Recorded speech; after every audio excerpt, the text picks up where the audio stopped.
Hey guys, Dr. Stephanie here. And if you've ever woken up with back pain or stiffness, you know that it doesn't feel good and you want to get rid of it as soon as possible. And I know most people think you wake up and you really have that bad back pain, you can hardly get out of bed, or maybe you can't bend over, you have a hard time putting your clothes on or putting your shoes on. Then all you want to do is go back to bed, lay down, and rest. And that usually doesn't work. Most of the time, what works better is actually moving those joints, moving those muscles, because that's going to increase blood flow and get everything kind of loosened up. And that's actually going to help reduce pain. Because if you're stiff and tight and you have pain in your low back and you lie down in bed or you sit down and you stay in that position for hours or even just 30 minutes, when you stand back up, you may have increased pain or the same amount of pain, but it won't have gone away because everything gets tight and stiff. And when you have pain in a certain area, the muscles tend to tighten down around that area because they are trying to protect it. But what happens is because they tighten down and get stiff, it actually can cause more pain. So what the research shows and what I found in my experience treating patients is that movement is what helps the most. You don't have to do anything crazy like go on a 5-mile run, but just gentle movements and getting those muscles working again, that is what's going to get rid of your pain. So I'm going to go through 4 exercises that can give you pretty much instant relief of that back pain. And then we'll talk about next steps, what you do after those. But if you wake up or maybe you just bend over, you're vacuuming, or something triggers just this bad back pain, especially in your lower back, and stiffness that makes it feel like you just can't bend over, you can't bend back, and all you want to do is lie in bed or sit down. These 4 exercises are going to help relieve that back pain and get you doing all of your activities again pain-free. Okay, so we're going to start out by going onto the floor. And if you have this back pain and you're like, I don't think there's any way I can get on the floor, first of all, you can try, because sometimes it's not as bad as you think. But if you really can't do it, lie on your couch or lie on your bed. You can easily do these exercises there as well. So lie on your back first. The first exercise we're going to do is a glute bridge. And I know a lot of people have heard of this exercise, but we're going to make sure we do it the correct way to really activate the right muscles and do it slow and controlled. So what you're going to do is lie on your back like this, knees bent, and usually with your knees bent, that takes a little stress off of your back. If you'll notice, keeping your legs out straight is a little bit more, your back arches more, you may have a little bit more pain there. So bend your knees here. What we're going to do is we're going to make sure we activate our glutes. So you want to kind of squeeze your butt together here.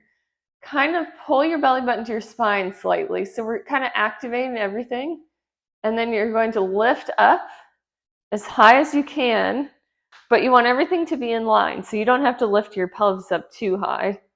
And then slowly lower it back down. So we're going nice and slow and controlled. So then relax. You're going to tighten those glutes. So squeeze that butt together, lift up, and then back down. And relax. And it's also important to incorporate your breathing. So what you want to do is you want to tighten, so squeeze those glutes together, and then exhale as you lift. Pause for a second, and then inhale, lower, and relax. So squeeze those glutes, lift as you exhale, and then inhale and relax. Just nice and slow. Sometimes if this is difficult to start with, you can add a ball between your knees. That gives a little bit more stability. So add a ball or a small pillow between your knees and squeeze your glutes, but also squeeze that pillow or that ball, and then lift and exhale, and then inhale, come down and relax. You want to do about 15 to 20 of these, just nice and slow. So you don't want to be going up and down fast. You want to make sure, squeeze those glutes, lift up to a count of 3 as you exhale, and then inhale to a count of 3 as you lower. So nice and slow, we're activating those glutes.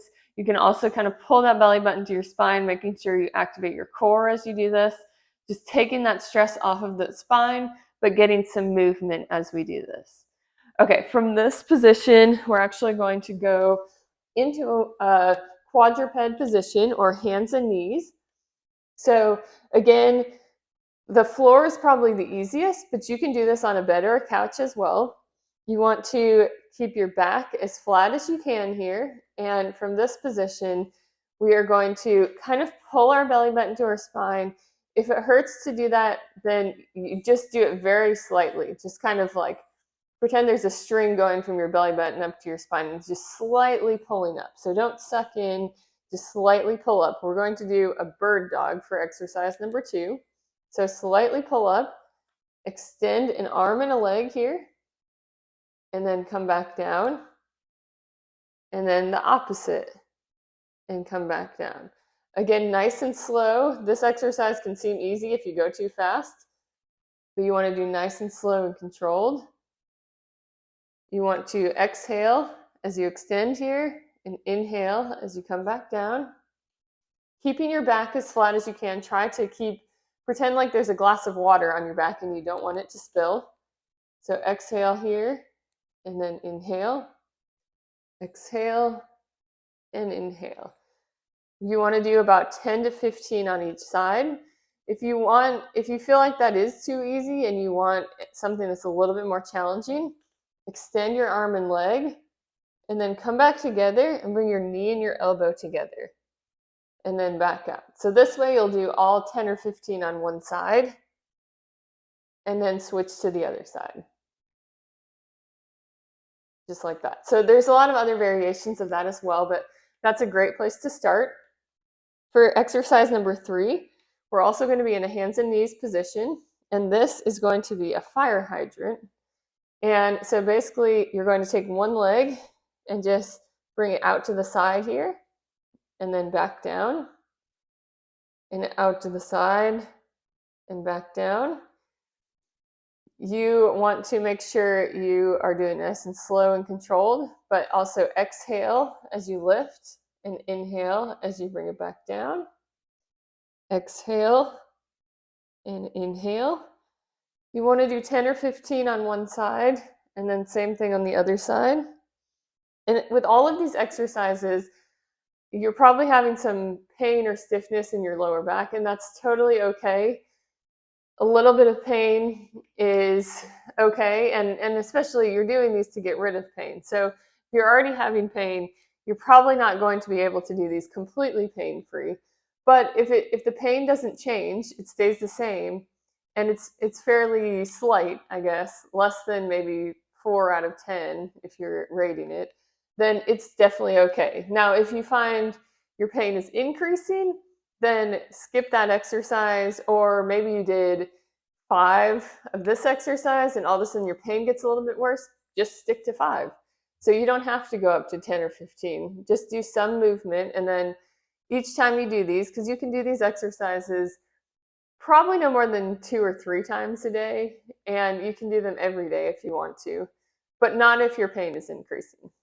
So 10 or 15 of these, and then after that, you're going to stand up, and we're going to do a squat. And you may think, oh, well, why would I do a squat to help with back pain? But a squat is a great functional movement, and it helps with all kinds of pain. And it's a movement that's important because it helps prevent knee pain, hip pain, back pain. And you don't have to do a deep squat. You don't have to do a heavy squat. But knowing how to squat and doing squats in your strength training routine will help you out a lot. So we're going to do a really controlled kind of activated squat, I guess, today. We're going to put our feet shoulder width apart. What I want you to do is try to make an arch with your foot. So this is what I call a short foot exercise, and I do this to help with foot strength. But we're also going to do this in this little squat exercise today. So kind of curl like this. You're going to kind of curl your foot up, make that arch with your foot there. So with both feet, make a slight arch, feet shoulder width apart. You're going to kind of squeeze your glutes here, and then squat like this and come back up. Nice and slow and controlled. You don't have to go super deep. It can be a very tiny little squat and come back up, whatever you can do. So you want to make your feet short, so make an arch, and then squeeze your glutes and squat as you exhale, and then inhale as you come back up. Squat and exhale, inhale and relax. Squat and exhale, inhale and relax. You want to do 15 to 20 of those, and just nice and slow and controlled. So, and you can take a break too. So if you want to do like 6 to 8 and then break and then finish the rest, that's totally okay. You're just really focusing on keeping those feet activated, keeping the glutes activated, really just doing that squat there. And as you go, if you do more and more, that works perfectly. And so, like I said before, you can do these up to 2 to 3 times a day. I wouldn't overdo it. So if you feel like you're really fatigued and it's kind of bothering you a little bit, maybe just do it once or twice a day. Give yourself some time in between. So don't do it at like 8 o'clock and then 9 o'clock. Do it at like 8 o'clock in the morning and then maybe 1, 2, 3 o'clock in the afternoon. So all of these exercises will help if you wake up with pain or stiffness, or you bend over and you get some sharp pain in your back. But these exercises are going to have to be progressed, and they're going to have to get more challenging in order to actually stabilize your spine and get rid of back pain completely and prevent these things from happening. Now, even if you're super strong, anything can happen. You can still wake up with back pain or stiffness, but to really prevent it from happening a lot more frequently and prevent back injuries, it's important to build that strength and stability in your core, in your hips, and also work on mobility as well. So these exercises are a great place to start if you're having that acute pain and you want to get rid of that pain and get moving. But after that, it's definitely important to progressively increase the difficulty of the exercises, maybe add some weights, and really start working on that core and the hips and everything else. And I work with people one-on-one as a physical therapist, virtually, so I can see you from anywhere. So if that's something you are interested in, definitely reach out to me, comment below.